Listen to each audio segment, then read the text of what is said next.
For more on this, I'm joined by Mario Federico del Carril. He specializes in Latin American studies and is a professor at Georgetown University here in Washington. Thank you so much for joining us.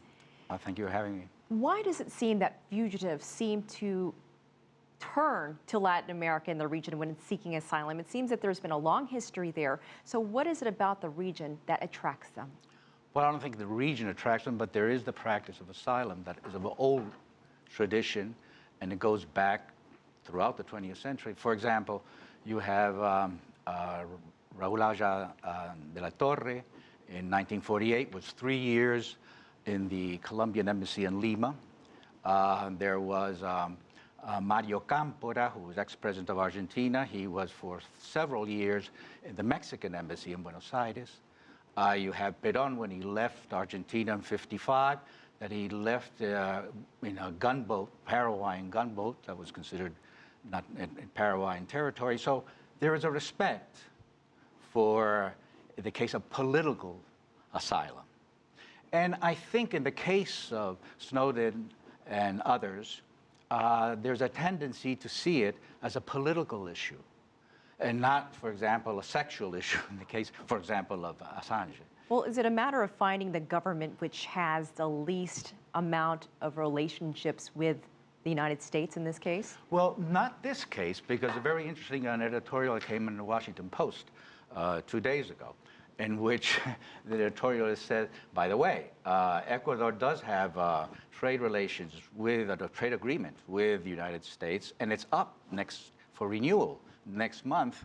And if it doesn't do what we want here, perhaps is the moment to close it down. So do you think that's what the holdup is? Do you think Ecuador is weighing that? And what country It's weighing that for sure.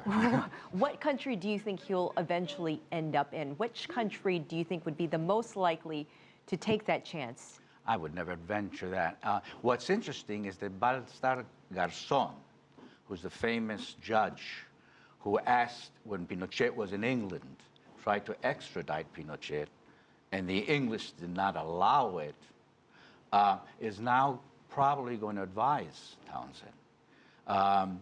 In other words, it's getting to be rather complicated, and they are, I'm sure, looking at each opportunity in itself, and not because of some ideological preference. It is true that they probably are looking for someone that does not have leverage. The United States does not have leverage. In Ecuador, the United States has some leverage. So what about Venezuela? Because it seems that Nicolas Maduro has said that he would consider a request. He doesn't seem to have as much to lose as Ecuador. Right, because the relations are so bad. But again, the word consider a request is not, I will do it. It is, I will consider it, which, by the way, even Baltasar Garzón, before taking the case, wants to study it. So everyone is being careful. But there is this tradition, which I think is an important tradition in Latin America, that accepts people who are looking for political asylum. And there is also the question of where does the United States have or does not have leverage. And that changes. And right now, I think, guiding myself from that editorial of the Post, the United States does have some leverage in Ecuador. We have about 20 seconds left. Is there a country that you think would consider this request, a country that maybe has not been mentioned? Because we have heard Ecuador, Venezuela, Cuba. Bolivia is one that could consider it. Some people say Argentina, but I doubt it. Those would be the ones that are the candidates in terms of their attitudes or positioning with respect to the United States. But you never know. You never know. And they're probably looking at all options.